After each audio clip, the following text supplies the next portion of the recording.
هو أنا ليه كل حاجة بحبها وعاوزها دايما مش بتتحقق؟ وبرغم إن دايما أدعي ربنا إنه يحقق لي اللي أنا عاوزه، بس أحيانا كتير كده بفكر هو أنا عملت إيه علشان الحاجة دي متبقاش معايا؟ هو أنا مستاهلش ده مثلا؟ هقول لك، أنا عمرك ما تعرف إنك كنت هتلبس في حيطة وإن الكام دقيقة اللي اتأخرتهم هما اللي أنقذوك من مصير مؤلم، أو إن القطر اللي فاتك كان هيتقلب بيك، أو إن دبدبة الأرض برجلك كانت انتقاد غير عادل للطف ربنا الخفي بيك. عمرك ما هتعرف الحاجات الوحشة اللي ربنا حال بينها وبينك، عشان كالعادة هتسيب كل حاجة بتملكها وتمسك بس في اللي ناقصك.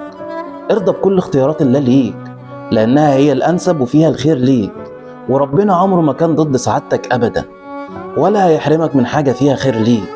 وتعامل دايما بجملة رب الخير لا يأتي إلا بخير، هتلاقي نفسك مرتاح نفسيا. وأهم حاجة الرضا، الرضا، الرضا.